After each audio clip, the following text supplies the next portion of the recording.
Bueno, pues muy buenas tardes a todas y a todos. Sean pues muy bienvenidos aquí a la Casa de América. Yo soy Adriana Sánchez, soy coordinadora académica del título de experto en pueblos indígenas, derechos humanos y cooperación internacional de la Universidad Carlos III de Madrid. Y bueno, hoy vengo en representación del Instituto de Estudios Internacionales y Europeos Francisco de Vitoria, que es en el marco en el cual celebramos este programa anualmente desde el 2007. Y bueno, contrario a lo que tenemos en nuestra programación original, yo estoy sustituyendo al profesor Daniel Oliva, que por problemas médicos no ha podido estar con nosotros, pero bueno, yo pues acogeré esa representación del instituto en su nombre.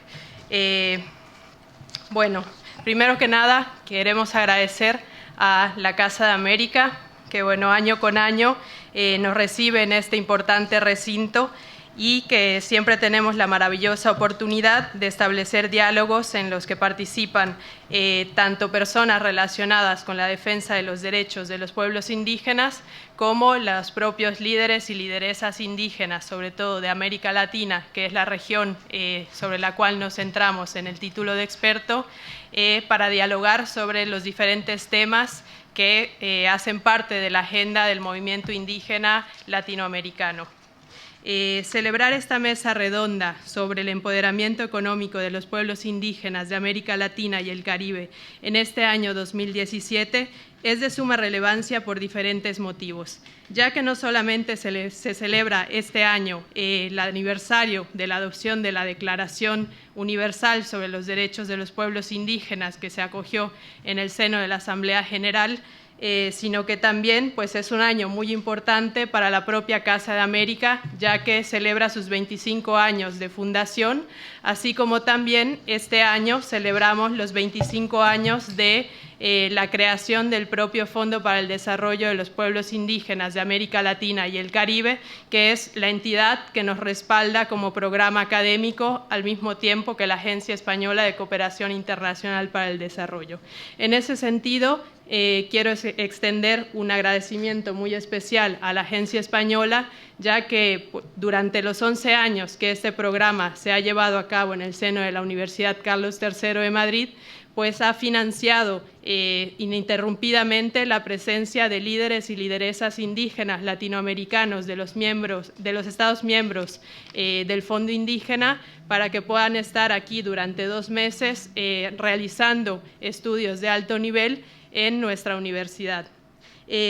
Asimismo, quiero agradecer también, por supuesto, al propio Fondo para el Desarrollo de los Pueblos Indígenas de América Latina y el Caribe, que es pues, la institución que hace posible que exista este programa académico específico para los derechos de los pueblos indígenas y que es uno de los objetivos que tiene el propio Fondo para el Desarrollo como único organismo internacional dedicado a la defensa de los derechos de los pueblos indígenas a nivel internacional, aunque su ámbito es evidentemente regional. Y bueno, por supuesto, quiero agradecer a nuestros alumnos de esta 11ª edición del título de experto en pueblos indígenas, que es gracias a quienes un programa académico puede existir. Sin alumnos no existe academia. Entonces, quiero agradecer muy especialmente a todos esos alumnos y, bueno, también hacer extensivo este agradecimiento a aquellos exalumnos que han llevado la voz de nuestro programa a otros espacios.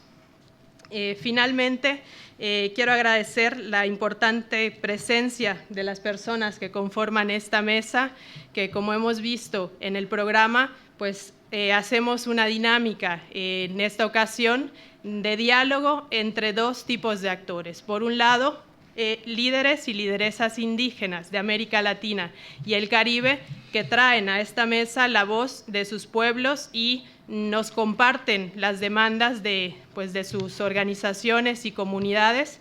Y por otro lado, representantes de organismos multilaterales de gran importancia para América Latina, como son el Banco Mundial y el Banco Interamericano de Desarrollo, que están aquí presentes también en la mesa. Y bueno, en este sentido quiero presentar brevemente los perfiles de las personas que conforman la mesa para luego ir pasando a que ellos nos compartan de manera breve algunos de los puntos que en el marco de los derechos económicos y bueno, de las economías indígenas de manera más amplia están desarrollando, tanto del lado de los organismos multilaterales como también del lado del movimiento indígena, de la propia voz de sus integrantes. Primero presento a don Carlos Perafán, quien es abogado y antropólogo y cuenta con más de 35 años de experiencia trabajando en temas de desarrollo en las comunidades indígenas. Don Carlos se incorporó al Banco Interamericano de Desarrollo en el año 1999 y después de décadas de experiencia trabajando en agencias de desarrollo nacionales e internacionales, pues ha logrado establecer amplios programas y acciones al interior del Banco Interamericano en favor de los pueblos indígenas. Tras retirarse como especialista principal del Banco Interamericano, ahora trabaja como consultor externo para la División de Género y Diversidad y es de los pensantes y practicantes más reconocidos en América Latina en desarrollo económico y empresariado indígena.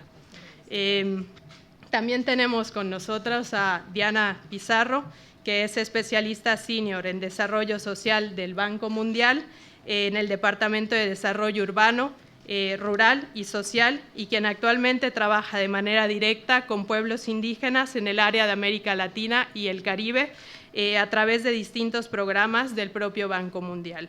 Diana lleva 15 años trabajando con organizaciones multilaterales, entre ellos el Banco Interamericano de Desarrollo, enfocado a pueblos indígenas en diferentes sectores y en este momento lidera un amplio proceso de diálogo entre el Banco Mundial y organizaciones indígenas de América Latina representadas por el Foro Indígena del Abya Yala o FIAI, además de apoyar un número significativo de proyectos en la aplicación de las salvaguardas sociales, fomentando también la inclusión y visibilidad de los pueblos indígenas en los programas que financia el Banco Mundial en diferentes sectores.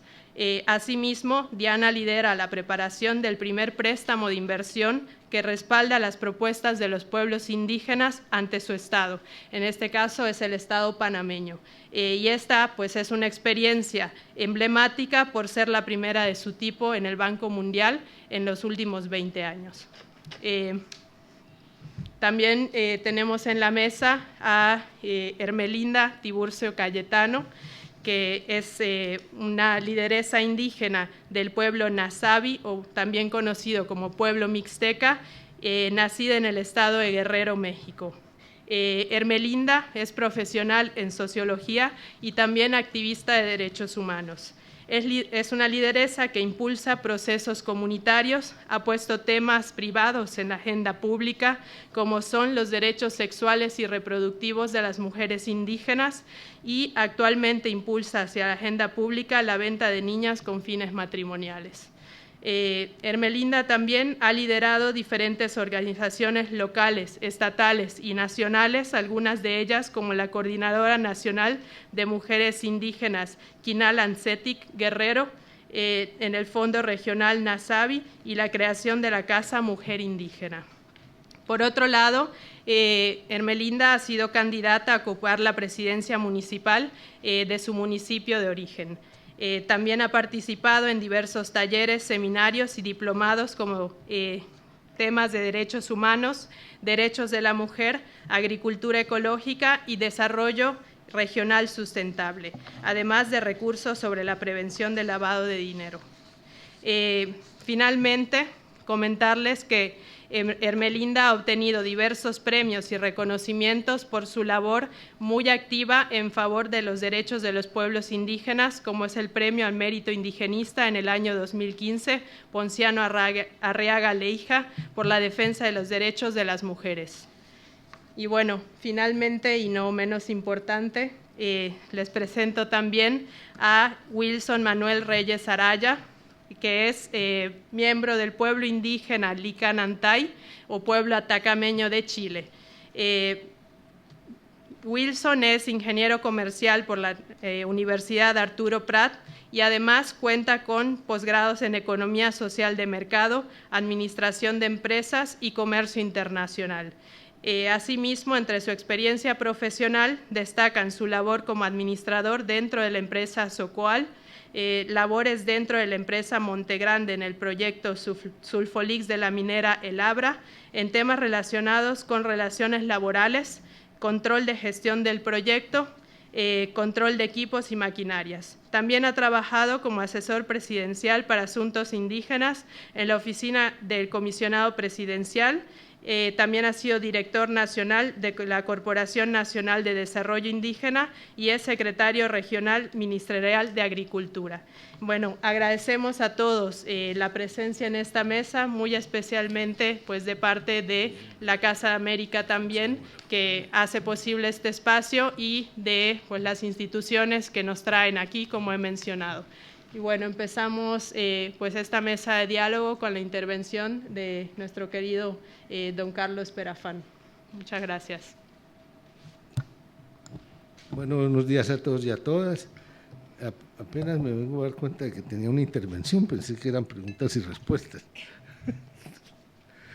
Bueno, realmente mi papel muy particular en el curso ha sido el tema de economías indígenas. Esto es un tema que yo trabajo hace mucho tiempo, que me tocó, digamos, abordar en un determinado momento en el Banco Interamericano de Desarrollo, y con el cual pues me he sentido muy cómodo y he venido haciendo algunos desarrollos. Pero es un tema que, a pesar de lo que uno se podría imaginar, en una entrevista que me hacían ahora, antes yo les comentaba, porque me hacían la pregunta, me decían, bueno, sobre estos temas de desarrollo indígena, ¿qué piensan los pueblos indígenas?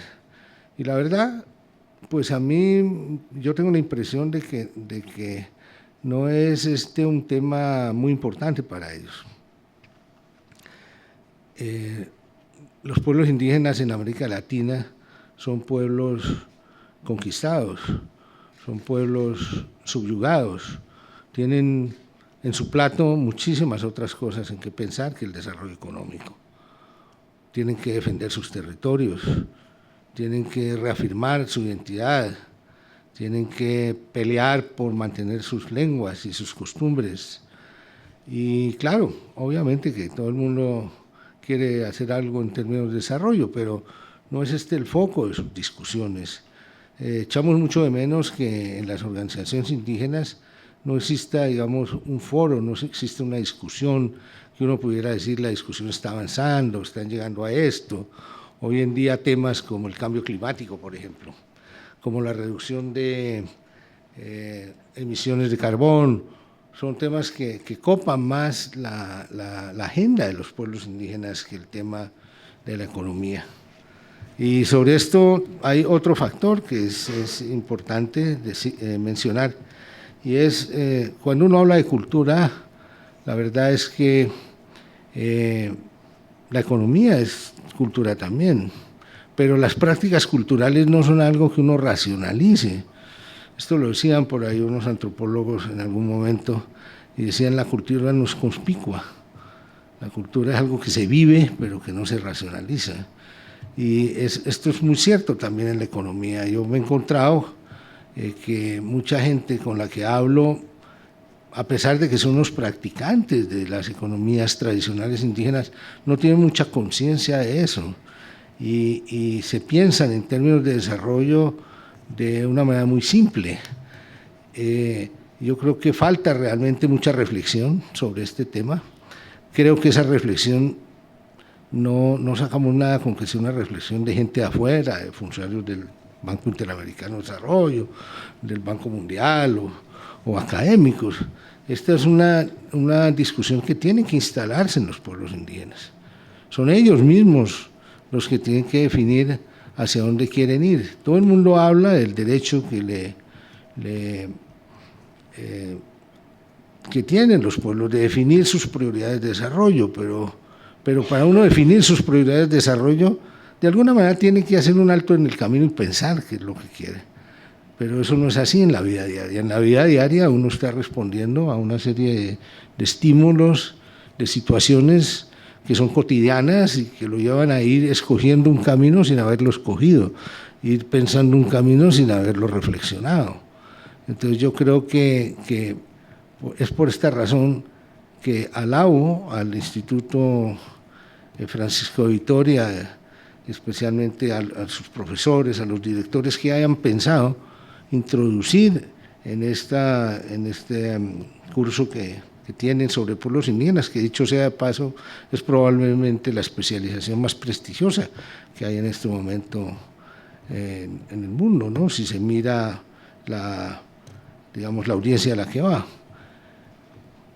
Repito, me parece genial que hayan puesto este tema en el tapete. Creo que estamos empezando a hablar del tema. Han invitado gente, han invitado acá a Diana Moyer, que es la persona más auténtica en este momento que trabaja con el Banco Mundial sobre estos temas y que tiene en su foco la temática económica. Se están invitando muchos líderes que tienen, como es el caso, por ejemplo, de Wilson, que tiene una trayectoria muy grande en temas, digamos, de desarrollo económico en Chile, y también Hermelinda es lo mismo en México. De manera que yo creo que bienvenido que esto se vuelva una temática, bienvenido que no todos estemos de acuerdo, bienvenido en que haya disensos, y porque solo cuando tenemos una situación en la cual la gente discute, plantea, propone y no está de acuerdo, es donde puede salir algo realmente interesante. Muchas gracias.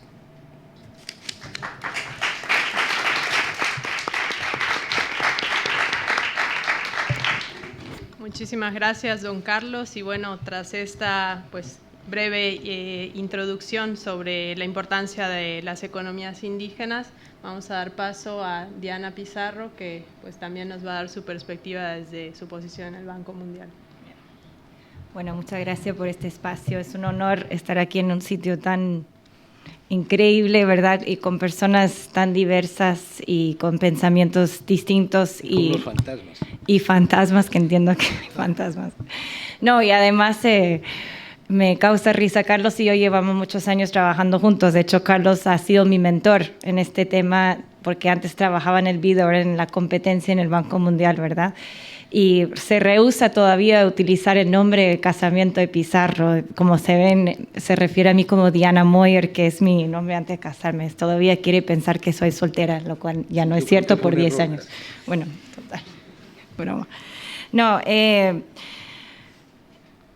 yo voy a aterrizar un poco más en el rol que puede jugar una institución como el Banco Mundial en estos temas. El Banco Mundial tiene una política de pueblos indígenas que desde el 2005, que en este momento se activa y se aplica a 70% de nuestro portafolio que se financia de proyectos de inversión en América Latina. En cierto, esta política cruza sectores, no solo el sector económico, todo proyecto desde la educación, salud, recursos naturales, puede tener sus impactos particulares, como puede tener oportunidades muy particulares para los pueblos indígenas, lo cual esta política nos da un vehículo para identificar, analizar y aprovechar esos espacios. En algunos casos lo hacemos mejor, en otros casos lo hacemos puro en papel, ¿verdad?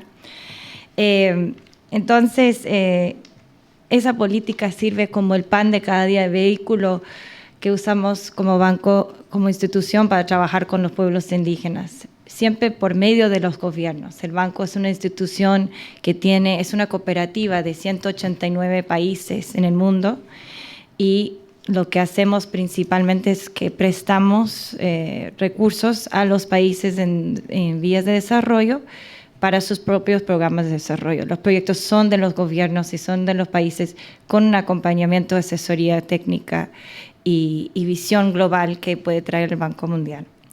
En América Latina, nosotros apoyamos proyectos en varios sectores que son relevantes para la actividad económica. O sea, la educación, las oportunidades, no solo una actividad productiva en territorio, pero también al empleo digno, ¿verdad? Y bajo condiciones justas, eso viene también con acceso a una educación técnica y superior, ¿verdad? Entonces, nosotros tenemos varios proyectos que pueden ser relevantes desde ese índole. También tenemos proyectos y todo un sector que trabaja el tema agrícola y desarrollo rural, donde apoyamos cadenas productivas, acceso a mercado, asistencia técnica, procesos asociativos. Eso es un área en donde tenemos varios proyectos en la región, en Perú, en Bolivia, en Honduras, en Guatemala, en México, donde sí están tocando y trabajando con pueblos indígenas, ¿verdad? Y apoyando su actividad económica, pero desde una visión del programa del Estado, ¿verdad? Y voy a hablar un poco más adelante sobre eso. También apoyamos el sector de bosques y recursos naturales, que para los pueblos indígenas es un área muy importante para la economía indígena y también ahora cada vez más en estos mundos de diálogo sobre cambio climático, estos programas de bosque y los servicios ambientales que proveen los pueblos indígenas y además sus propios proyectos de bosque y actividades de turismo y comunitario en relación a mercados externos. Entonces, esos proyectos de recursos naturales también son relevantes para la parte económica indígena. Otra área que no hay que olvidarse es que ahora en Latinoamérica cada vez está tomando más fuerza estos programas de transferencia monetarias condicionadas. Casi en su totalidad van dirigidas a las mujeres y como sabemos que los pueblos indígenas están sobredimensionados en su representatividad en las poblaciones de pobreza extrema, muchos de estos programas van dirigidos y los beneficiarios son pueblos indígenas y mujeres indígenas. En Panamá, por ejemplo, hay una demanda muy específica de las mujeres indígenas y creo que en México, en otros países, nos pueden confirmar que las mujeres indígenas quieren ya un apoyo adicional para no solo recibir la transferencia y asegurar las condicionalidades de llevar los niños a la escuela o la salud, pero también quieren asesoría técnica para poder convertir ese recurso en un recurso que pueden utilizar para su propio ingreso y productividad. En Panamá en particular tenemos un componente de un préstamo de esta naturaleza que va a tratar de buscar ese empoderamiento. Pero como mencioné antes, el problema ha sido que aparte de la política de pueblos indígenas, el Banco Mundial tradicionalmente trabaja por medio de los gobiernos, entonces es una consulta y participación de los pueblos como un tercer actor, ¿verdad? En este momento el Banco Mundial está tratando de transformar eso porque entendemos que la única forma que vamos a cumplir con nuestras dos metas institucionales, que es la eliminación total de la pobreza extrema para el 2030, como la prosperidad compartida de la población de 40% más pobre de los países, es hablando ya de forma más directa con los pueblos indígenas como un actor en el proceso de desarrollo. No solo como un actor tercero para consultar, pero un actor protagonista en el proceso.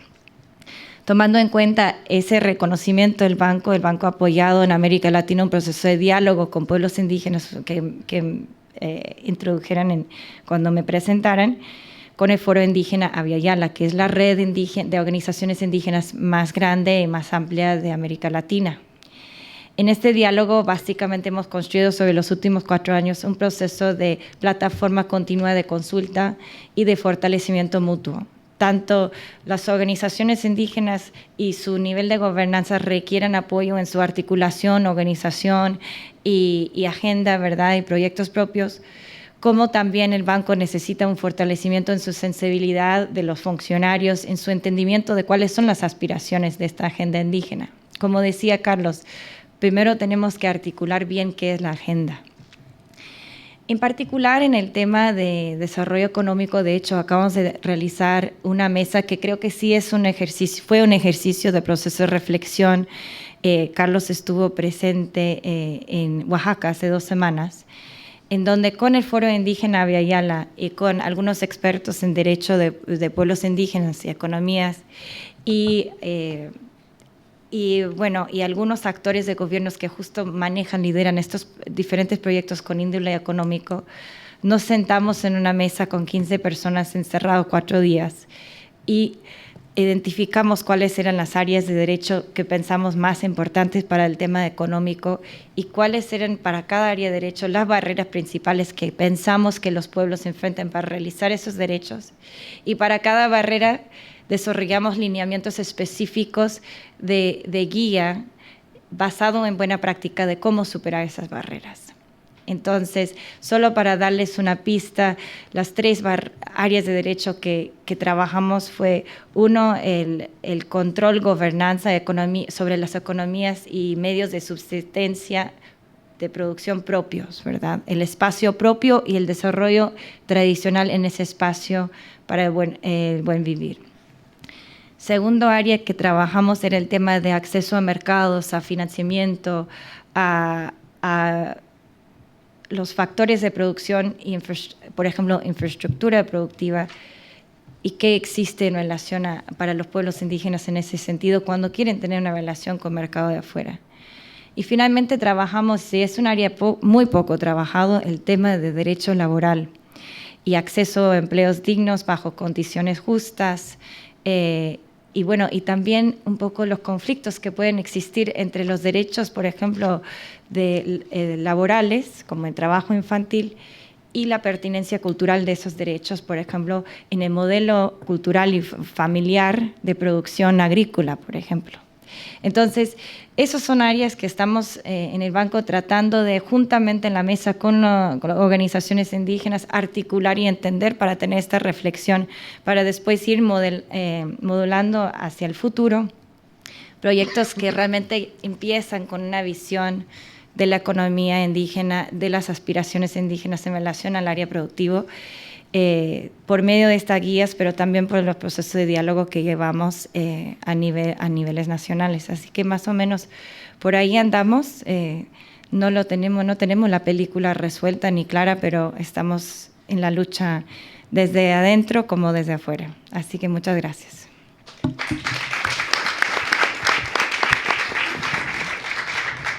Bueno, Diana, pues muchísimas gracias por traer pues a este maravilloso público la experiencia que tienes en los temas de pueblos indígenas en el Banco Mundial.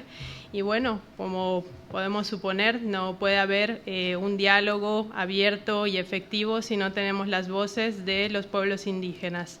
Entonces, es por ello que esta mesa se complementa con las intervenciones que vamos a tener ahora de los 2 líderes indígenas que nos acompañan y que también pues, son parte del título de experto como estudiantes y también becarios del Fondo para el Desarrollo de los Pueblos Indígenas y con el apoyo de la Agencia Española de Cooperación. Primero voy a dar la palabra a Ermelinda para que pues, nos cuente su experiencia desde su comunidad y también desde su organización de base.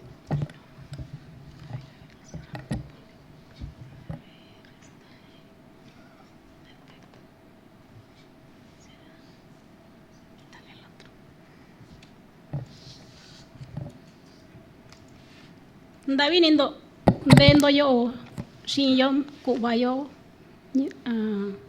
tukubichinsa hinduisindo. Gracias por estar aquí.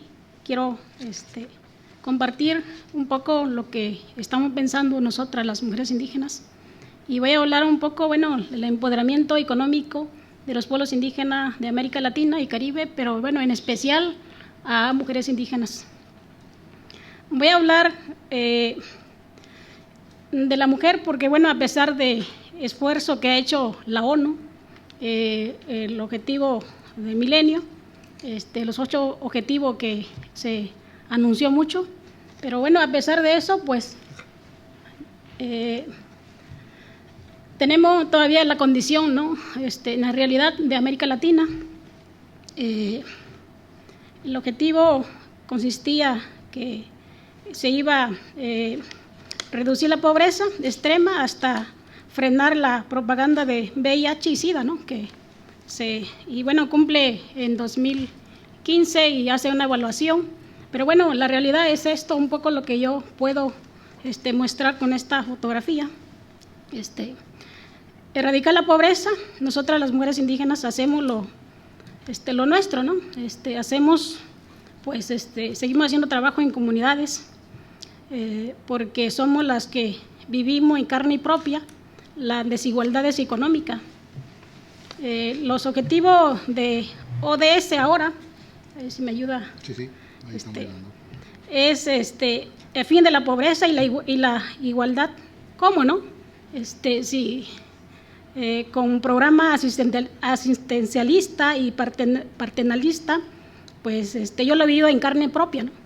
Cuando hemos ido a las instituciones y decimos que nuestros hijos tienen hambre, el programa de gobierno le dice, bueno, pues ahí está la despensa, ¿no? Entonces, cuando yo llegué, el movimiento indígena hace muchos años, nosotros llevábamos un programa al gobierno y le decíamos que necesitábamos el desarrollo de la comunidad.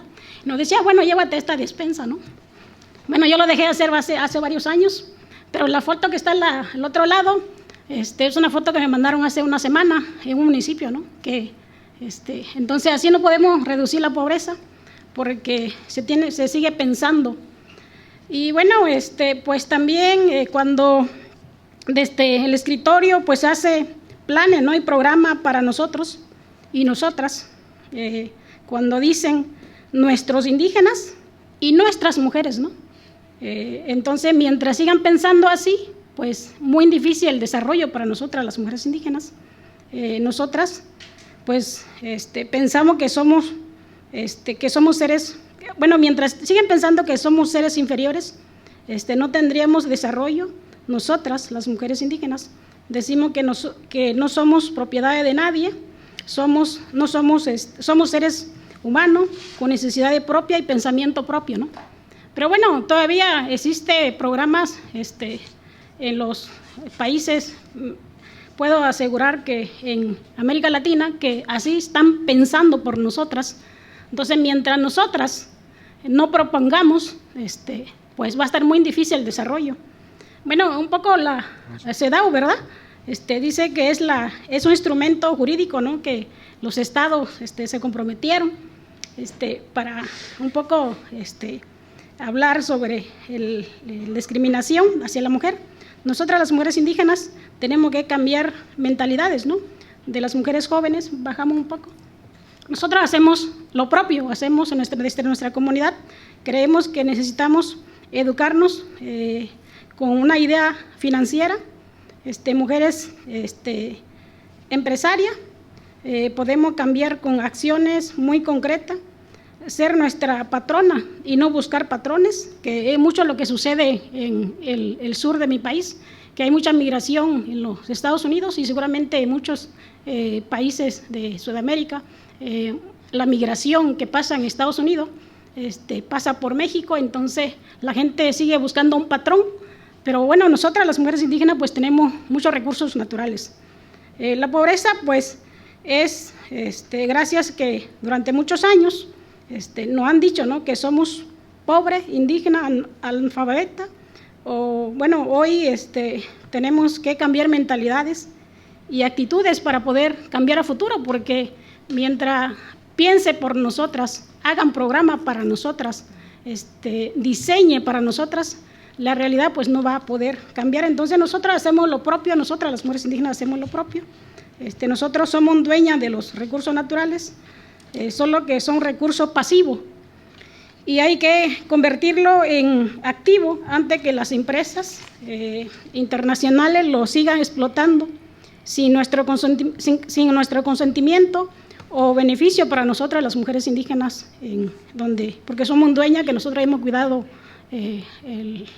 los ríos, manantiales, pero bueno, entonces si tenemos muchos recursos, entonces ¿por qué no estamos pensando hacer empresas indígenas para explotar nuestros recursos naturales? Bajamos. Bueno, nosotras las organizaciones de mujeres indígenas difundimos los derechos, pero los derechos sin recursos no sirve de nada, ¿no? Yo le pongo ahí que muchas veces nos paramos y nos echamos el discurso, pero los derechos sin recursos pues es como un vehículo sin gasolina, que puede estar parado ahí el vehículo, pero no tiene gasolina para moverse donde quieras ir, ¿no? Entonces, yo lo comparo así, bueno, porque las organizaciones de mujeres que hemos difundido los derechos, pues de nada sirve que conozcamos todos los derechos, ¿no?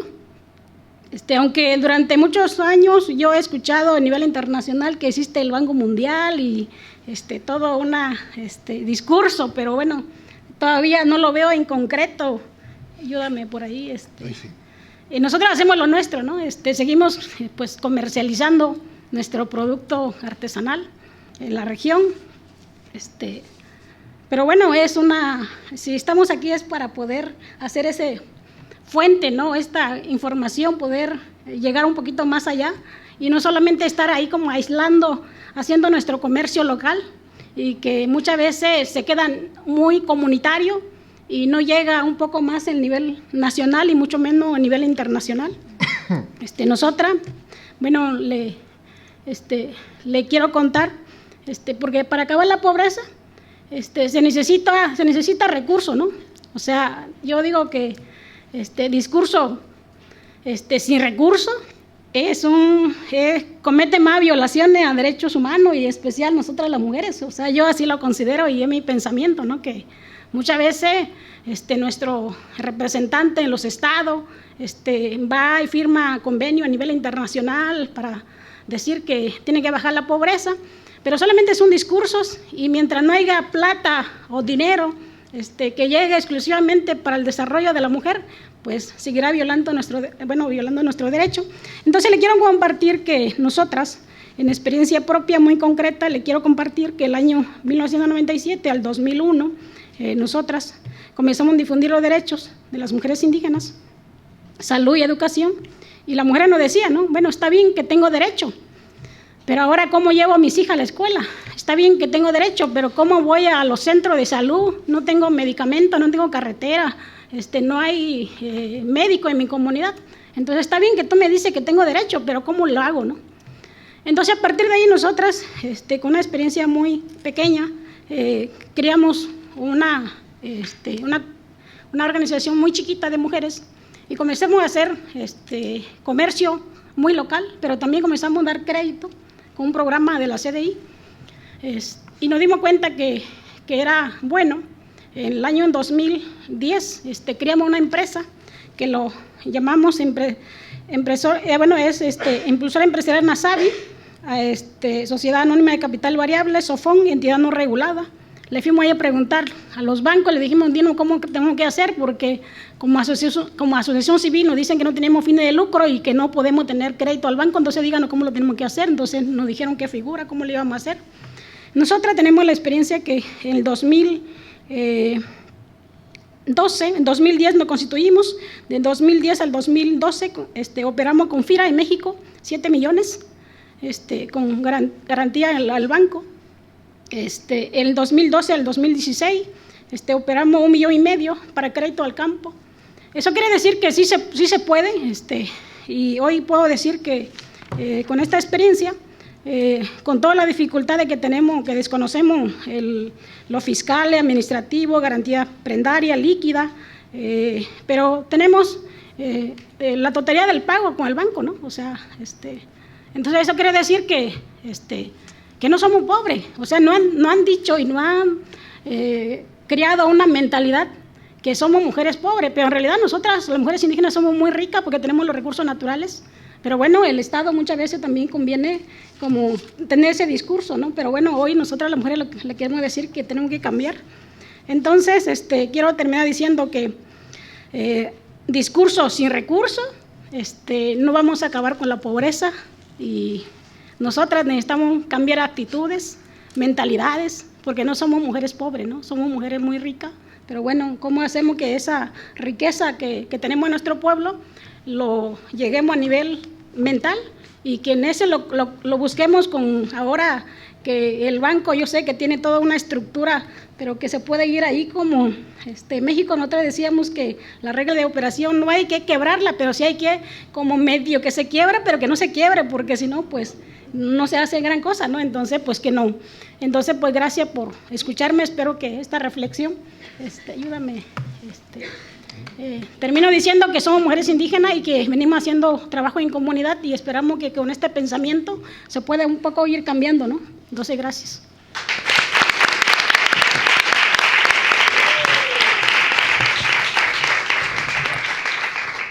Bueno, pues muchísimas gracias, Hermelinda. La verdad es que es toda una dicha escuchar cómo esos derechos económicos de los pueblos indígenas y en especial de las mujeres indígenas se experimentan sobre el terreno.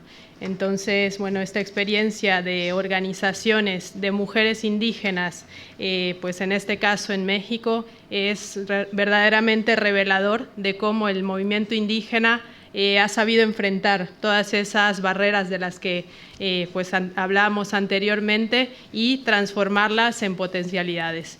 Y bueno, ahora damos paso a Wilson para que nos hable de su experiencia en Chile. Muchas gracias. En primer lugar, agradecer a nuestra Pata Joviri, Pachamama, Ñuque Mapu, Madre Tierra, a nuestros Malcus, cerros, serras, a nuestra naturaleza, a nuestro Tata Inti, a todos nuestros ancestros. Saludar Sensak Pichau, que es un saludo en Kunza, Mari Mari Lamien, Mari Mari, y Mainaya Kasanki, Gila Tanaka, Cuya Tanaka, Yorana Corúa. Bueno, en primer lugar, saludar por protocolo a don Carlos Perafán. Un gusto, don Carlos, estar compartiendo esta mesa. A doña Diana Pizarro igual. Hoy día tuvimos una linda jornada en la mañana. Adriana, ya estamos cerca de un mes juntos y gracias por todo. Aprovecho de agradecer a mi hermana Hermelinda Tiburcio también. A los representantes de la Casa de América. Es un honor estar acá. Nos sentimos muy a gusto y muchas gracias. A la Agencia Española de Colaboración también, que nos permite estar como becados. Al Instituto de Francisco de Victoria, de la Universidad Carlos III. Creo que tiene un empoderamiento muy relevante acá en Europa y tenemos que aprender mucho también de ellos. A la FILAC nos debemos al Fondo Indígena de Latinoamérica y el Caribe también, que está haciendo varias cosas importantes, como la Universidad Intercultural y un programa relevante. A nuestros compañeros que están acá presentes, un abrazo y a todos los amigos. Nosotros nos queremos centrar solamente y rápidamente, porque tenemos poco tiempo, en el tema del empoderamiento con una mirada de pueblos, en un empoderamiento territorial especialmente, que involucra todo. Nosotros tenemos en nuestro territorio un mapa territorial que tiene muchas características. A la brecha de pobreza, pero una brecha no hablando en términos económicos, una brecha de pobreza multidimensional y que es transversal con respecto incluso a los derechos políticos de nuestros hermanos indígenas, a la educación, a la salud, a los temas sociales, al fortalecimiento institucional. ¿A qué le llamamos fortalecimiento? Nuestros pueblos, nuestros hermanos. O sea, esto también es un tema que tiene que avanzar de la mano con el fortalecimiento del pueblo. Y al autodesarrollo, a un desarrollo con identidad que tiene que ver justamente con todo lo que hemos ido trabajando en el transcurso de estos días. Sí, agradecemos todas las intenciones, las buenas intenciones en el marco del derecho hacia nuestros pueblos, no hacia nuestros pueblos, sino que desde 2000 en adelante. Y ahí ya manifestamos una preocupación importante con respecto a todo. Porque al final de cuentas nosotros queremos que esto, el empoderamiento tal, llegue de la mano, pero con un trabajo mancomunado y coordinado entre los gobiernos, los estados, las mismas empresas, ¿por qué no?, y la colaboración internacional o multilateral. Y nosotros siendo actores ahí al medio, en esa figura del desarrollo. Y creo que ahí tenemos un desorden. Relativamente, sinceramente veo que cada uno está haciendo sus temas. Y chocamos con la barrera de los gobiernos, con sus instrumentos, con sus compromisos políticos, etcétera, como también a nivel internacional, con voluntades muy importantes, pero que al final de cuentas nos llevan a una burocracia y no nos dan respuestas, que son las respuestas que nosotros queremos en este marco del empoderamiento. Es por eso la invitación de una vez por todas ya a trabajar estos documentos, estas planificaciones, estos planes directores, a aterrizarlos. Porque yo en estos días he estado viendo que incluso con estos periodos de crisis que tenemos, se va invisibilizando aún más este compromiso hacia los pueblos indígenas. estos organismos multilaterales quieren achicar su presupuesto, y lo hemos visto. Optimizan recursos humanos. Una persona se hace cargo de varias temáticas. Y así, nosotros una vez más vamos a quedar como prácticamente fuera de la cancha de fútbol. Y lo que queremos es, con el empoderamiento, jugar en la cancha, ser actores. Actores de nuestro desarrollo. Y en ese sentido, yo quiero hacer una presentación rapidita con respecto a un caso de mi territorio, una introducción en el contexto y también como tercer punto, conclusiones relevantes. Y por último, el paradigma de los pueblos indígenas, un nuevo paradigma, que creo que es importante dar vuelta a la matriz de comunicaciones en donde los indígenas tienen que estar arriba, con todos sus principios y todo su trabajo cultural. Las políticas públicas internacionales y el empoderamiento económico de América Latina por parte del Banco Mundial, Banco Interamericano u otros, intervención de estos organismos en la América Latina y el Caribe, características principales, tipo de proyectos, pueblos de territorio, caso Chile, recursos invertidos, y los procesos de interacción entre la política de organismos internacionales, política de gobierno y el empoderamiento de los pueblos. Yo voy a citar acá el programa Orígenes, don Carlos, que es un tema interesante. Ayer lo comentábamos que cientos y tantos millones de dólares para los bancos es poca plata, pero para nosotros no podemos despilfarrar recursos. 100 millones de dólares o más de 100 millones de dólares que el Estado de Chile trata de invertir para armar un plan de trabajo y una planificación para dar respuesta de manera transversal a estas necesidades, creo que si no se hacen bien es despilfarrar recursos, aunque sea una mínima expresión para la magnitud de recursos que se invierten a nivel internacional. Caso Programa Orígenes para mí fue en 2 etapas. Bueno, esto se ejecutó en 2 etapas en Chile, en el 2006 se firmaron los convenios. La idea era contribuir al mejoramiento de la calidad de vida de las comunidades aymaras, licanantay, atacameñas, quechua y mapuche. Su propósito es promover el desarrollo con identidad de comunidades rurales. El convenio entre el Gobierno de Chile y el BID conceptualizó el Programa Orígenes en 2 fases, 2001 y 2006. La primera etapa fue una experiencia piloto y la segunda se ajustó esa experiencia en función del programa. Y por último, la inversión que se hizo, que fue de $109.900.000. Aquí quiero detenerme ya justamente con todos estos programas, instrumentos que tiene el BID o los organismos multilaterales, pero también tienen los gobiernos. Por ejemplo, yo chocaba con un programa que fuera a dar respuesta a temas agrícolas que el Instituto Nacional, el INDAP, trabaja en Chile, y tenía reglamentos y procedimientos que iban en desmedro de la necesidad de los agricultores indígenas de Chile. Iba a dar respuesta al tema, por ejemplo, de salud, con la gran mole que es el Ministerio de Salud, y chocábamos con todos los procedimientos del Ministerio de Salud. Lo mismo en educación. El objetivo es muy importante. Queríamos potenciar un desarrollo agrícola relevante a los pueblos, chocábamos con esa barrera.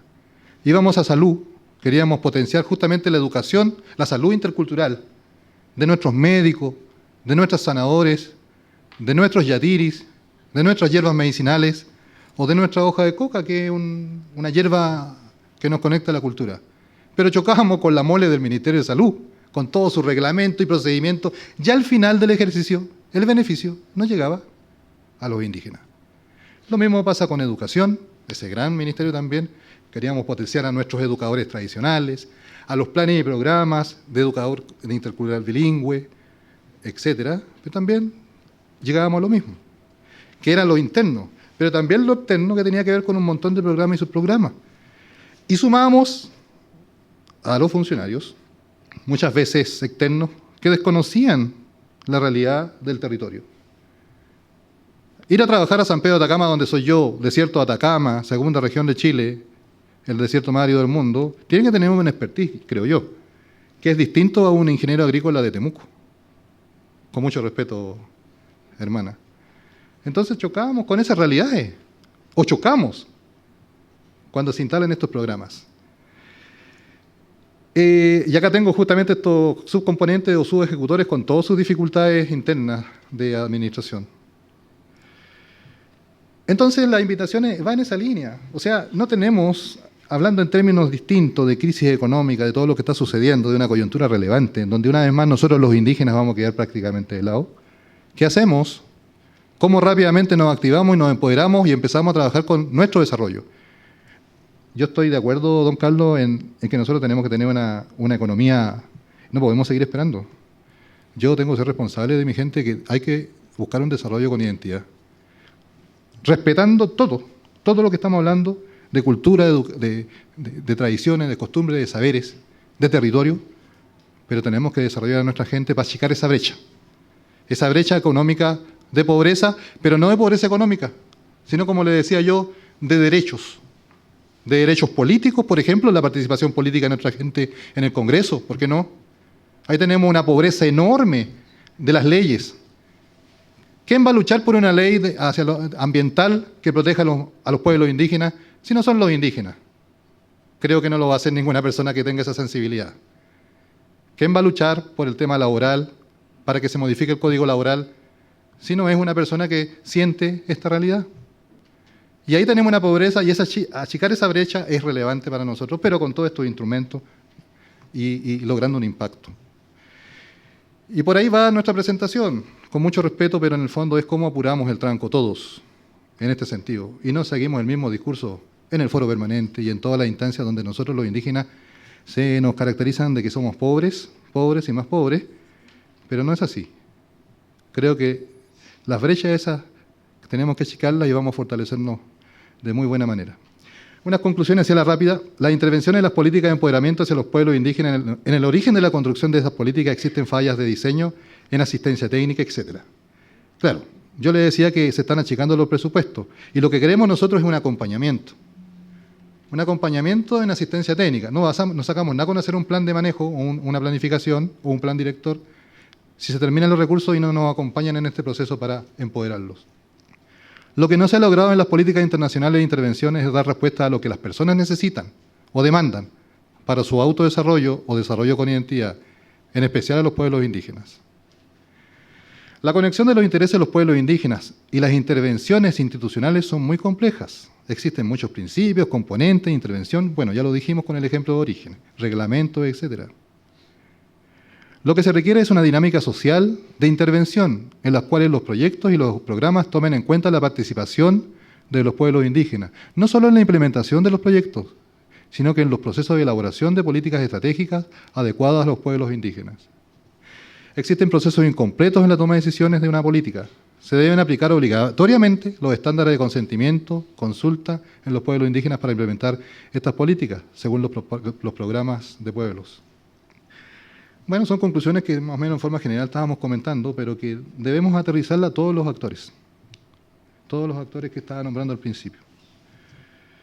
La planificación en conjunto entre las instituciones públicas, la colaboración internacional y los pueblos indígenas puede resultar política de mayor impacto y aportar a un mayor empoderamiento económico de desarrollo de los pueblos indígenas. Quiero citar, me faltan algunas conclusiones. Se debe reconocer los derechos constitucionarios, las autoridades tradicionales. Ahí me quiero detener, lo hemos hablado. Acá no basta armar un modelo con personas o dirigentes funcionales, sino que hay que armar una base importante de participación para que sea exitoso justamente este modelo de desarrollo y tenga un impacto y empodere justamente a nuestros pueblos. No solo las autoridades funcionales como presidente, como lo dije recién. Proteger las economías tradicionales de los pueblos, definir claramente la área de trabajo, educación intercultural, salud intercultural, protección del patrimonio. Con respecto a los planes directores, se observa poco movimiento hacia los pueblos indígenas de parte del BID o de otras instituciones, como le decía recién. Los profesionales también. Entiendo que también hay profesionales que están llegando y hay profesionales que están egresando, como por ejemplo, con mucho respeto a don Carlos, que tiene una rica experiencia y nosotros la hemos visto en las clases, pero él está egresando ya. Y están llegando jóvenes que también, allí también hay que fortalecerlo, con esa rica experiencia, con ese know-how que la hemos visto en estos 3 días y que nos deja fascinados con su experiencia. Creo que ahí hay un tema también importante. ¿Qué queremos nosotros los indígenas? Una ética diferente, la diversidad de los saberes, otro concepto de naturaleza, comunidades ampliadas, una postura antitecnológica. Sí, me queda poco. Y lo último sería el paradigma. Por ejemplo, el pueblo mapuche presenta una concepción de la perspectiva de buen vivir a través del Kume Felen o Kume Moyen. desde la perspectiva sociocultural mapuche. Tiene que ver con vivir en armonía, no solo entre las personas, sino también con la naturaleza y todos los seres espirituales. El desarrollo en su concepción occidental y moderna. Bueno, eso ya lo vimos. La cultura aymara, el suma camaña, un concepto muy conocido por muchos y desconocido por otros. Vivir y convivir bien es el ideal buscado por el hombre y la mujer andina, traducido como la plenitud de la vida, el bienestar social, económico y político. El camir camaña capa es quechua. Dulzura de ser siendo se refiere a la riqueza de la vida, tanto en aspectos materiales como espirituales. El vivir bien es recuperar la vivencia de nuestros pueblos, recuperar la cultura de la vida y recuperar nuestra vida en completa armonía. Por último, la cultura quichua amazónica, el principio Sumac Causay, vida en armonía también. En la cultura achuar de Ecuador, el chir huaraz, buen vivir, se entiende como una paz doméstica y una vida armoniosa. Lo mismo en la cultura cuna, Panamá, el Balú Wala. Disculpen la traducción. Más o menos en forma resumida, esa es la idea, la invitación en esa línea del empoderamiento definitivo de nuestra gente, de nuestros pueblos, con todos los instrumentos que tenemos. Y por último, la experiencia que teníamos ayer de desarrollo, autodesarrollo, que tenemos en la segunda región, que parece que inédita a nivel mundial. Invitarlos en esa línea, pero a fortalecernos. Lo que estábamos viendo ayer con el tema de la empresa esta del litio, con el pueblo Licanantay, que es un tema donde en la última etapa ya el pueblo Licanantay pasa a ser socio de todos estos proyectos grandes que están interviniendo en nuestros territorios. Gracias.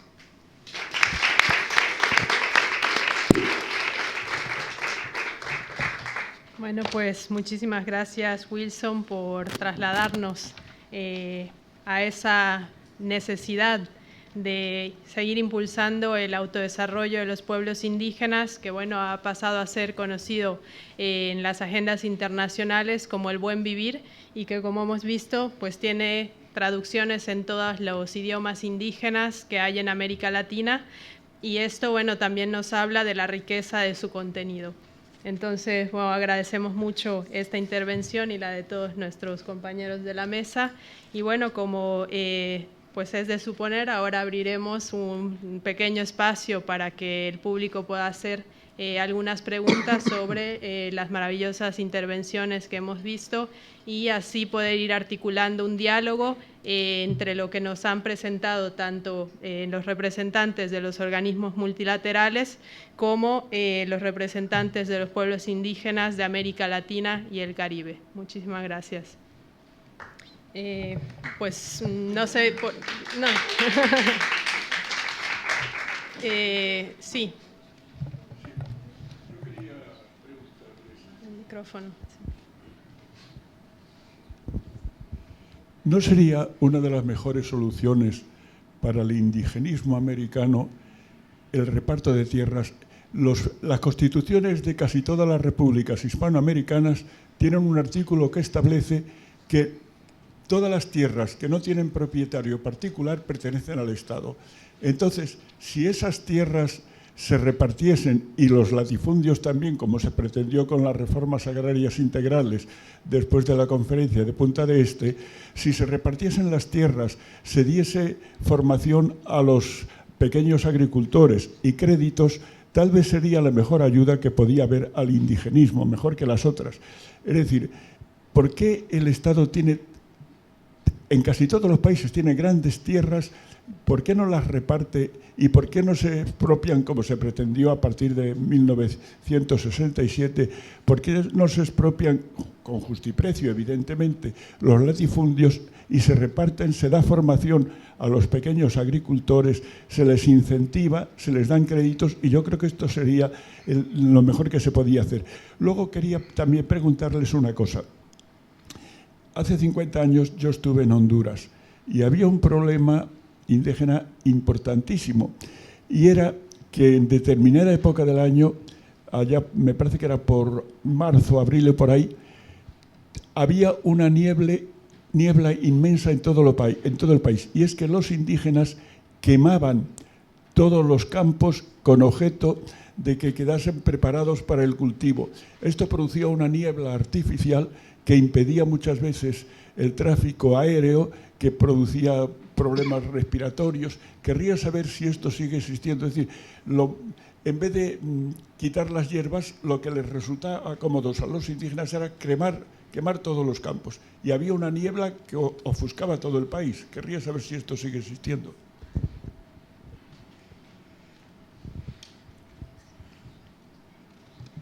Bueno, ¿quién quiere tomar la palabra? Primero. ¿A qué le pregunto? Sí, podemos hacer una ronda. ¿Sí? Y van pues cada quien dando su perspectiva sobre el tema. Nosotros tenemos... Sí, empieza tú. Podemos seguir las preguntas. En nuestra región, en Chile, tenemos justamente serias dificultades justamente de la certeza jurídica de la tierra. Han existido algunos compromisos con el Estado en el sentido de devoluciones, con la mirada ancestral. Pero quedando grandes cantidades en ese mapa territorial que le hablaba yo, sin entrega y quedando en manos del Estado. Ahí hay un desafío grande para que esas tierras sean devueltas y nosotros podamos hacer uso de nuestras tierras. Pero tenemos que lidiar justamente con los temas más políticos, más de los gobiernos, más también de compromisos de gobierno justamente con el mismo Estado para generar negocios, empresas, y ahí nosotros chocamos con eso. Ayer veíamos en la charla de don Carlos un mapa territorial inmenso de América, donde nosotros, si hacemos uso efectivo de eso, es parte de los indígenas. Pero allí chocamos justamente con el título escrito, porque para nosotros son todas tierras indígenas. Y ahí hay una diferencia y hay una brecha que hay que trabajar. Pero en el marco de Chile, nosotros estamos con esa figura compleja, un compromiso 10 años, 15 años atrás para devolver 700.000 hectáreas de una demanda de 3 millones de mi región. Y de las 700 a la fecha se han devuelto 300 o 400, casi. Entonces hay una brecha grande que hay que trabajar y fortalecer con la mirada de la administración del territorio. Complejo. Nuestra zona es rica en minerales y el gobierno siempre está entregando miles de hectáreas o millones de hectáreas para producir energías naturales, renovables, para instalar paneles solares, energía eólica de viento, o para empresas mineras, o del mismo litio. Ahí hay un tema. Pero nosotros estamos con la mirada de la protección y la recuperación. Y ahí hay un compromiso. En el marco del derecho, de todos estos compromisos, hay que trabajarlo y fortalecerlo. Chocamos también con los puntos de vista políticos de los gobiernos. A veces llega un gobierno con una mirada más de libre mercado y dice, no, acá a los indígenas se les vende la tierra y no se les devuelve. Entonces son los escenarios que tenemos difíciles. Los de Honduras yo desconozco, disculpa.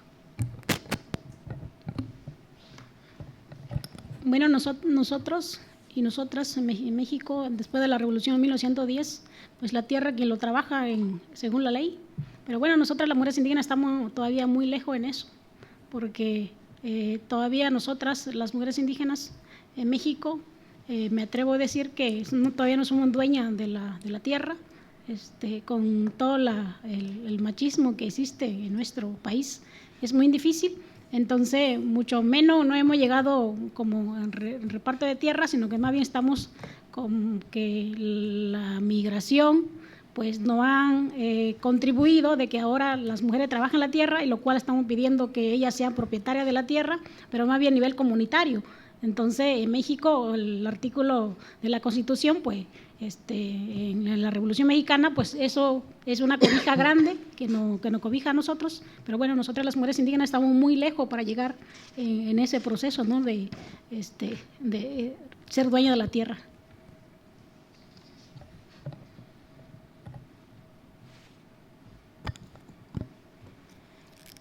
Muy interesante la pregunta. Yo lo que tengo que decir es que yo creo que hay que hacer una diferencia muy grande entre lo que es la dotación de tierras a pueblos indígenas, con lo cual estoy de acuerdo con la pregunta, y el otro es el de la privatización o, digamos, parcelación de las tierras en pequeños predios munifundistas asignadas en propiedad privada a los indígenas.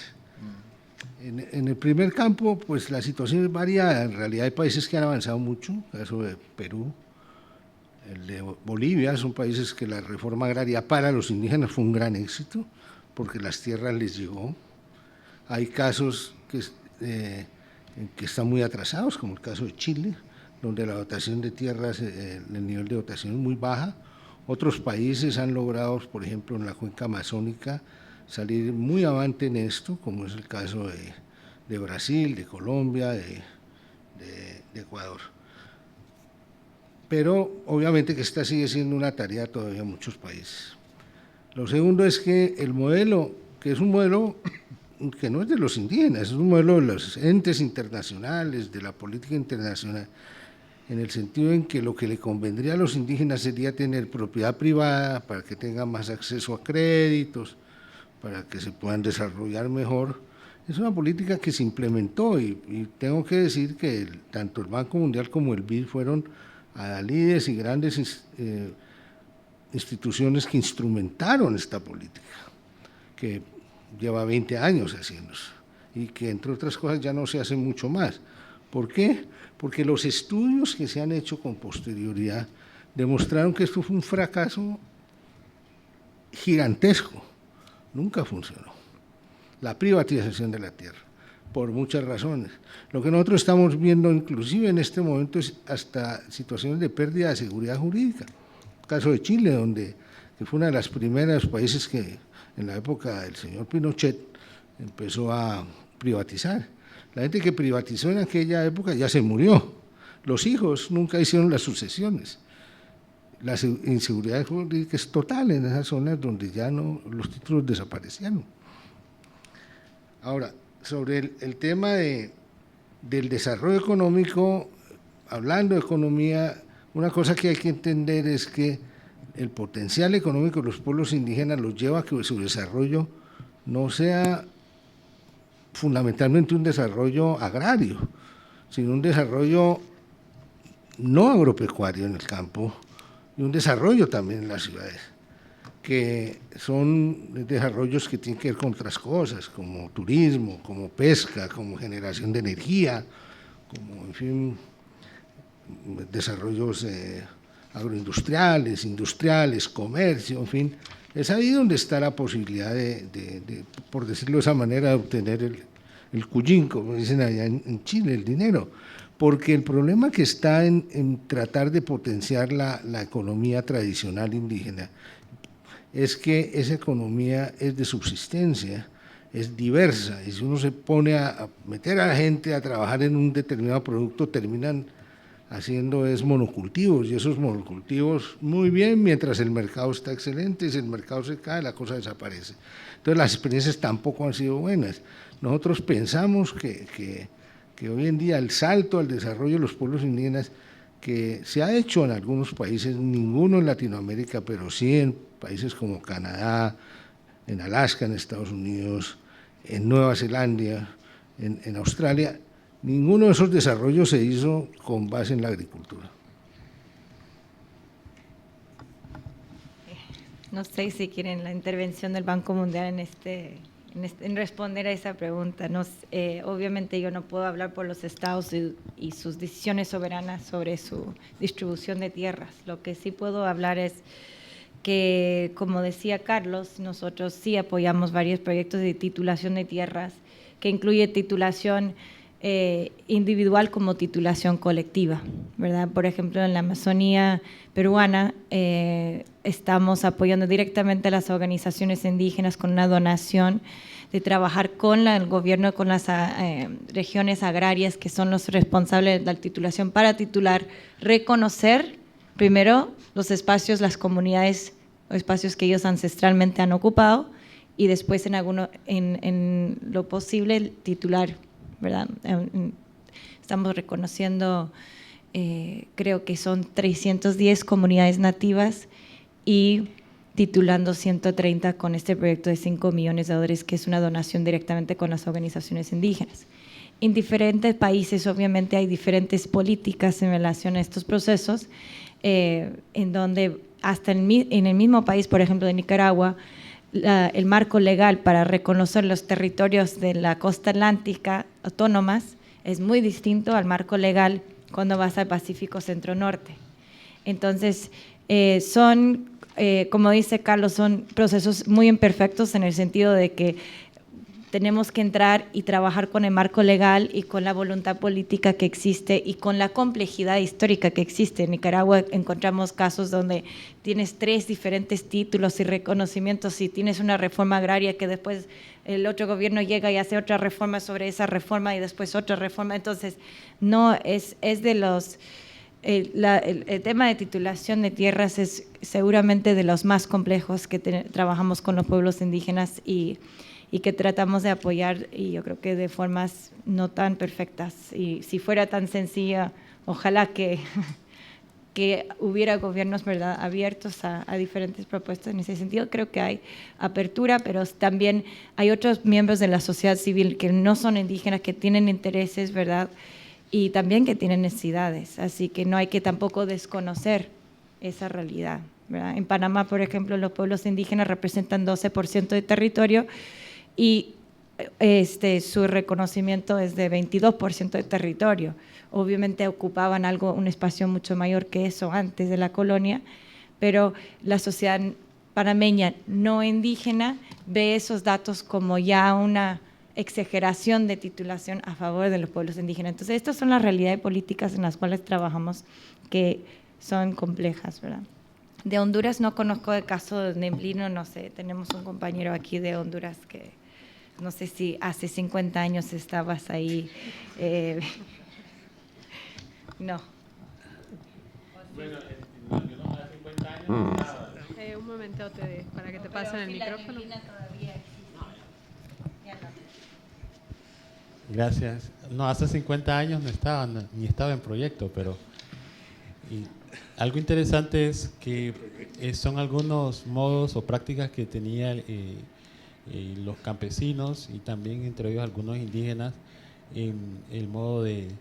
Y también hay que ver que la agricultura era de subsistencia, pero ya los modos han ido cambiando, ya no existe este tipo de prácticas. Y no vamos a decir que todavía no existen algunos incendios forestales, pero son debidos a otras causas. Muy bien. Sí, pasamos la pregunta por allá atrás.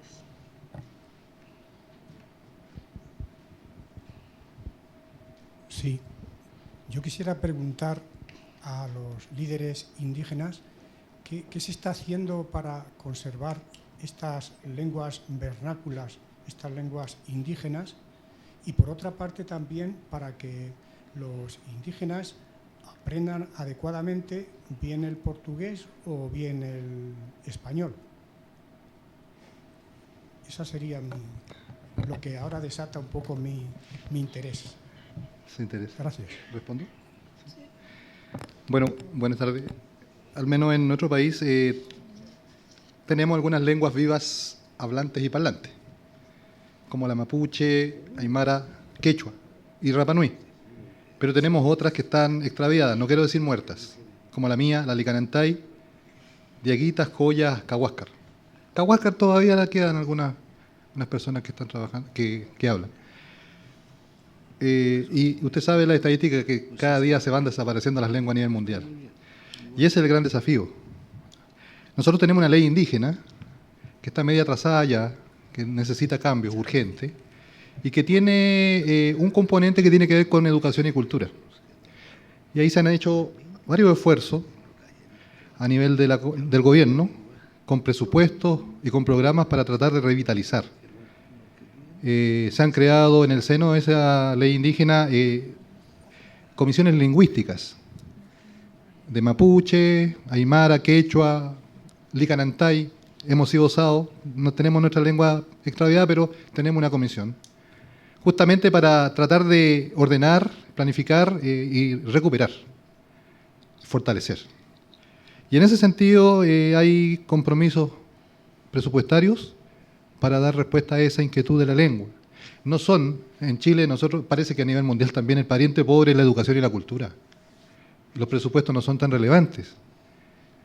Necesitamos más presupuestos justamente para trabajar y fortalecer eso. A nivel de los colegios, tenemos planes y programas también con el Ministerio de Educación, con la Unidad de Pueblos Indígenas, en temas de educación intercultural bilingüe. Y en esa línea de acción también se está trabajando justamente a nivel de colegios, con facilitadores interculturales o educadores interculturales. Especialmente en las lenguas vivas, en mapuche, rapanui, quechua, aymara, tenemos educadores que hablan y hay un programa de acción con esos pueblos en los colegios. Y en los colegios en donde la lengua está extraviada, hay un programa para fortalecer, revitalizar, vía talleres, vía trabajo, este tema. Se han hecho esfuerzos, también tengo que reconocer el programa Orígenes, como lo decía recién, con respecto al componente educación y cultura, también en su momento fortaleció a los colegios en esta línea. No es suficiente, pero ahí vamos avanzando y es un apoyo y un proceso de largo aliento.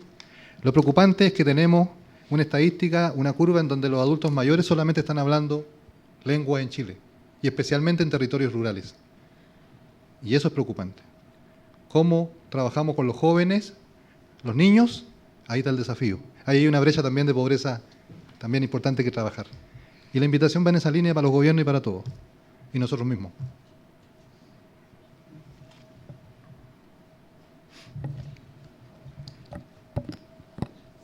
Bueno, nosotras y nosotros en México tenemos la educación intercultural. En el sistema de gobierno hay un programa especial para profesores indígenas que hablan la lengua, entonces lo contrata porque habla la lengua. Entonces, pero bueno, en nuestras comunidades indígenas también hacemos lo propio. Estamos impulsando también que los jóvenes puedan seguir hablando la lengua. Nosotros como colindamos con Estados Unidos, entonces también en un poco las escuelas oficial, la escuela también meten el inglés, el español es nuestra segunda lengua, nosotros los indígenas. Y bueno, las comunidades también nos preocupamos por la vestimenta, porque los pueblos indígenas no solamente es el identificarse, ser indígena, sino más bien nuestra lengua, la vestimenta, la cultura, la costumbre de la comunidad que nos mantiene la colectividad. Entonces sí estamos siendo las organizaciones indígenas de México, estamos preocupadas por esa situación. Bueno, sabemos que es difícil porque igual no hay como un presupuesto grande para que pueda fortalecer eso. Nosotros hemos criticado un poco el programa nacional que meten en las escuelas que lleva uniforme. Entonces nos quita nuestra vestimenta, y lo cual es una lucha que estamos dando nosotras las mujeres indígenas desde la comunidad, pero bueno, es una lucha que seguramente nosotras las mujeres de una generación estamos tratando de poner nombre de nuestros hijos, un nombre indígena, la lengua que hablamos, para que en la historia algún momento no quisiéramos que se acabara, pero si algún momento pues se quedara por lo menos el nombre de nuestros hijos, una lengua indígena. Entonces es una política que estamos viendo propia de nosotras las indígenas y los indígenas. Muy bien. Bueno, creo que ahora vamos a pasar a una ronda de 3 o 4 preguntas para que se puedan responder brevemente para ya ir cerrando el acto.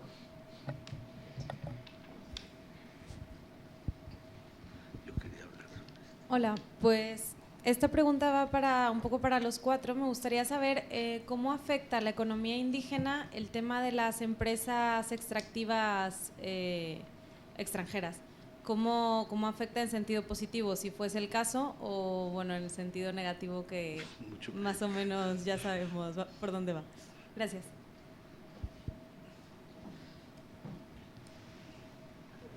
Bueno, respondo.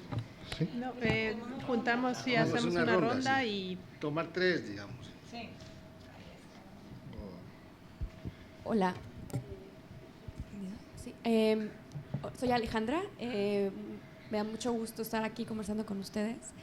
Soy de México, y ciertamente desde México hace poco tiempo estaba impulsando el tema de emprendimiento social con pueblos indígenas de México. Ciertamente eso se quedó un poco paralizado.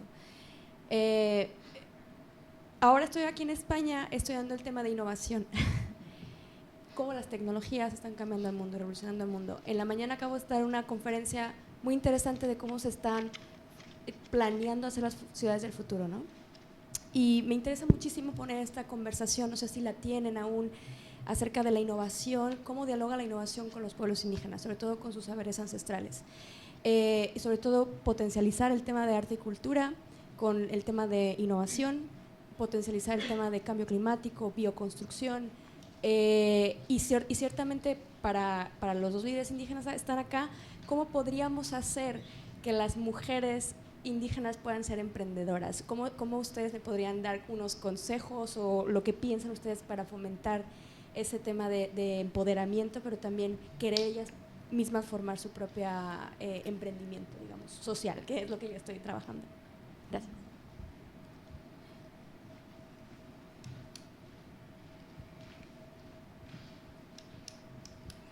Bueno, en mi caso quería preguntar ahora, hablando sobre todo del valor de la tradición y la cultura, y en qué sentido el tejido que llega ahora de juventud siente ese orgullo por las comunidades o por el contrario, si en muchos casos se avergüenzan. En vuestros casos particulares, en vuestras comunidades, ¿cómo lo llevan? O si hay incluso una presión por parte del no indígena a que no se siga con esa tradición cultural.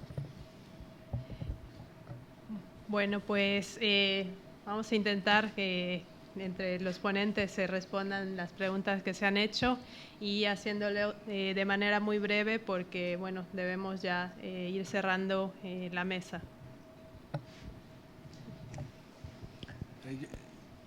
No, yo quisiera responder la primera, que me parece muy interesante, las industrias extractivas. Yo sobre eso tengo una opinión un poco fuerte, digamos. A mí sinceramente me parece es que las industrias extractivas frente a los pueblos indígenas lo que está pasando es que los están robando, literalmente, porque países como Perú viven de la minería, viven del gas, que están en territorios indígenas. Chile vive de una minería que está en territorios indígenas. Bolivia vive de un gas que está en territorios indígenas. Ecuador vive de un petróleo que está en territorios indígenas. Y a los indígenas no les llega simplemente nada. Y a mí lo que me parece es que yo nunca he podido, por mucho que he tratado, de encontrar la lógica jurídica por la cual se les expropió el derecho al subsuelo a los indígenas, cuando aquí en las leyes de Indias ese derecho se les reconocía y durante gran parte del tiempo de la República también se les reconoció el derecho al subsuelo. A mí me parece que eso es una gran expoliación, es un robo literal. Por el otro lado, los sistemas de repartición, de redistribución de estos ingresos, que son los sistemas de regalía, ya muchos estudios nos han probado que no llegan en absoluto a los pueblos indígenas. Aquí lo que hay es un gran robo, para ponerle un nombre. Para no hablar de los impactos, digamos, ambientales, tenemos situaciones como la de Cerro de Pasco, que ojalá vayan ustedes un día, que la minera se está comiendo el pueblo poco a poco, entonces van sacando las casas y el hueco de la minera va avanzando sobre el pueblo. Eso es algo que va hasta en contra de los derechos humanos. Sí, solo eso. Va a ser breve, no voy a agregar. No,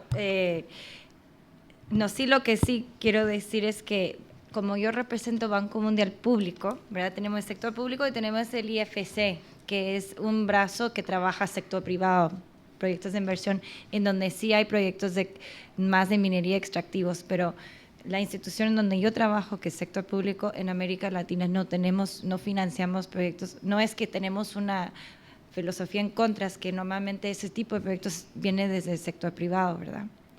Entonces, mejor con lo que dijo Carlos Perafán, creo que te quedas con la idea. Yo quisiera comentar sobre una experiencia interesante que tuvimos en Colombia en el tema de innovación, que me gustó mucho, en donde no solo con pueblos indígenas, pero también con comunidades afros y comunidades en general, ¿verdad?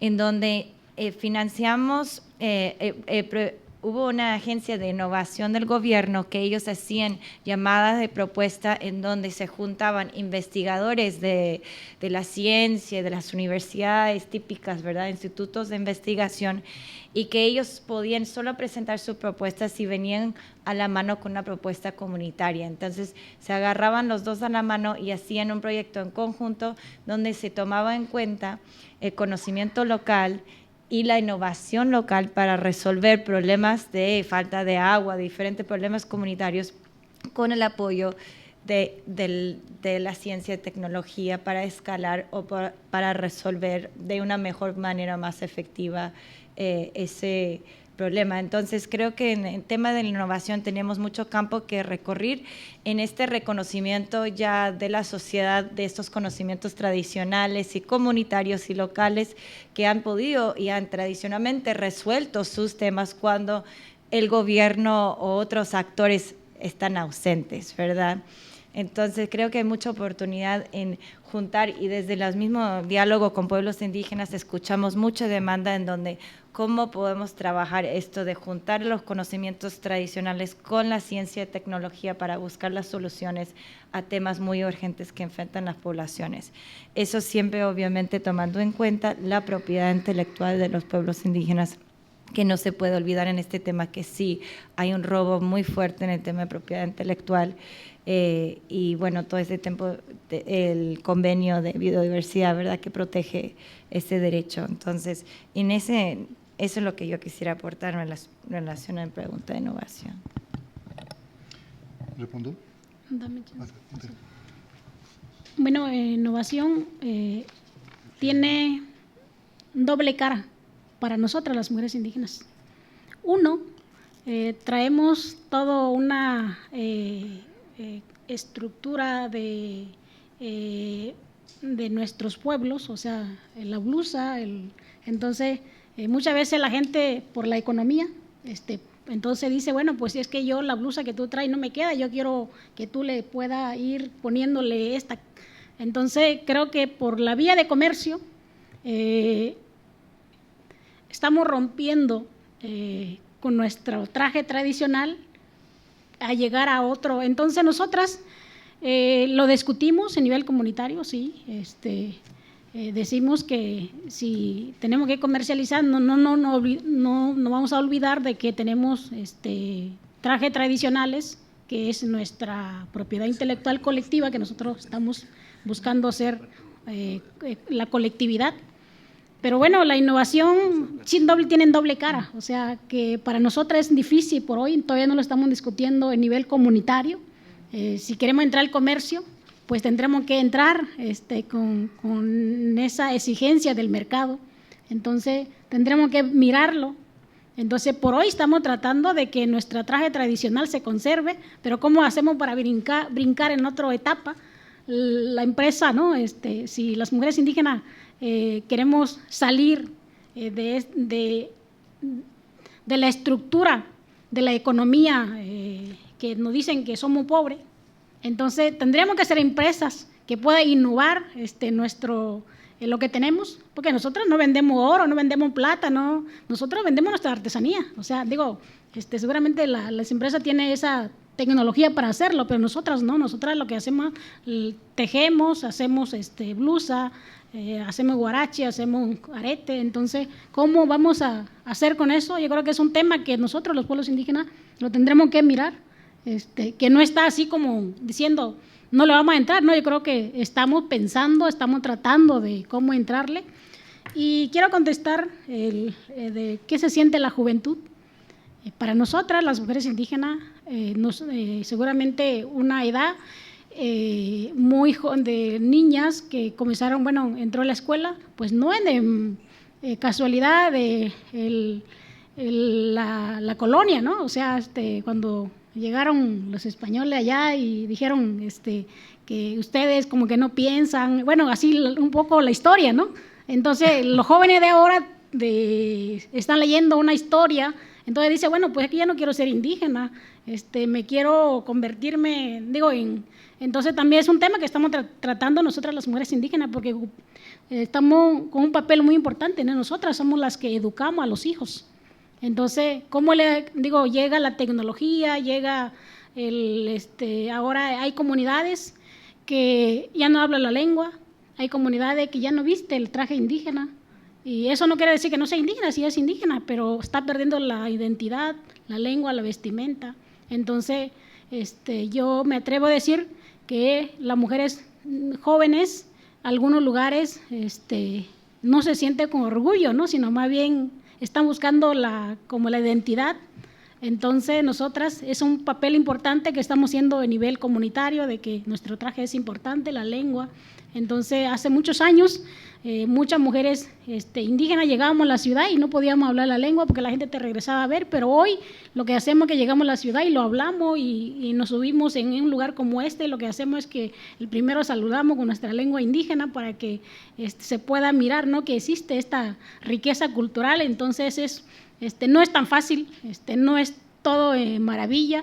Nosotras también estamos con una situación difícil dentro de la comunidad, pero a pesar de esto, nosotras, las mujeres indígenas, jugamos un papel importante para conservar esta cultura y la lengua. ¿Sí? Bueno, con respecto a la pregunta de la relación empresa-pueblo indígena, para nosotros nefasta, como lo decía el profesor, en la segunda región, que somos intervenidos por empresas mineras y de todo tipo. Pero ahí hay un tema, hay una pobreza también, una brecha de pobreza que tiene que ver con legislación que nos proteja.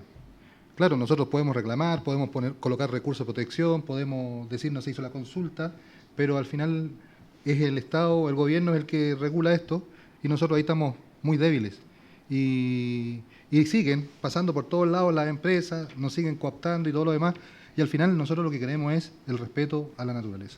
Y no está sucediendo. Es un desafío, como lo dije al principio, un desafío para el gobierno, para las legislaciones. Nosotros estamos en un tema constitucional, que todavía la Constitución no se ha modificado desde 1980. Tuvimos diálogo hace un mes atrás, se entregó una propuesta indígena para reforma constitucional, justamente en ese mismo marco, o sea, que sea el paraguas, porque no tenemos constitución que reconozca a los pueblos indígenas, y que ese paraguas haga que las leyes hacia abajo tengan esa protección para nuestros pueblos indígenas. Y en este momento no la tenemos. Hay decretos supremos que se han hecho en los gobiernos, en el gobierno anterior del señor Piñera, 2 decretos supremos que tienen y que dan la puerta abierta para que las empresas sigan trabajando y no protegen a los indígenas. Ese es un tema con respecto a la innovación, saberes. Yo soy un convencido que tenemos que lograr un punto de equilibrio allí. También nuestros sabios, nuestros abuelos se están muriendo. ¿Cómo traspasamos eso? Es un desafío. No puede ser que tengamos sabios, por ejemplo, que en la cordillera, allá en Talabre, que se nos fue y nadie nada más tiene ese saber, ese conocimiento. Entonces ahí hay un tema importante a fortalecer. Y lo mismo pasa pero sí, apoyándonos en el tema del respeto. Libre, previo e informado, o sea, involucrar al pueblo, porque nosotros siempre hemos sido vulnerados en los derechos con respecto a eso. Pueden haber grandes innovaciones tecnológicas y todo, pero al final de cuentas, una vez más, nosotros quedamos fuera de la cancha. Y es un tema que tenemos que seguir fortaleciendo y trabajar. Y lo otro de los jóvenes, nosotros, Chile, desde 1990, nadie era indígena, cuando estaba el gobierno militar, la dictadura. Daba vergüenza, daba miedo, porque te podían matar. Muchos indígenas fueron muertos también. Y desde allí hasta actualmente hemos tenido una curva creciente justamente de autoidentificación de jóvenes o de indígenas, desde nada a 1.700.000, según la encuesta CASEM 2015, que se hace cada 2 años, ya sobre el 11%, y eso es un gran tema, y ahí hay un gran porcentaje de jóvenes. Sí que tenemos que trabajar como pueblo una responsabilidad relevante, porque podemos tener jóvenes indígenas a lo mejor porque necesitan los beneficios, necesitan las becas, necesitan algunos temas en esa línea, y ahí como pueblo nosotros tenemos que trabajar y fortalecer nuestra identidad y nuestra cultura. No lo va a hacer el gobierno, somos nosotros. Pues muy bien, como todas las cosas que disfrutamos tienen un principio y un fin, pues nos toca ya cerrar la mesa. Agradecer pues de verdad infinitamente a Wilson, a Hermelinda, a Diana, a don Carlos por estas maravillosas experiencias que nos han compartido, y otra vez a la Casa América por cedernos este espacio anualmente en el que podemos discutir temas tan importantes en la agenda de derechos humanos y en específico de los derechos de los pueblos indígenas. Muchísimas gracias también al público por haber sido tan acogedor y bueno, interesarse también en hacer pues preguntas para profundizar y establecer un diálogo. Muchas gracias.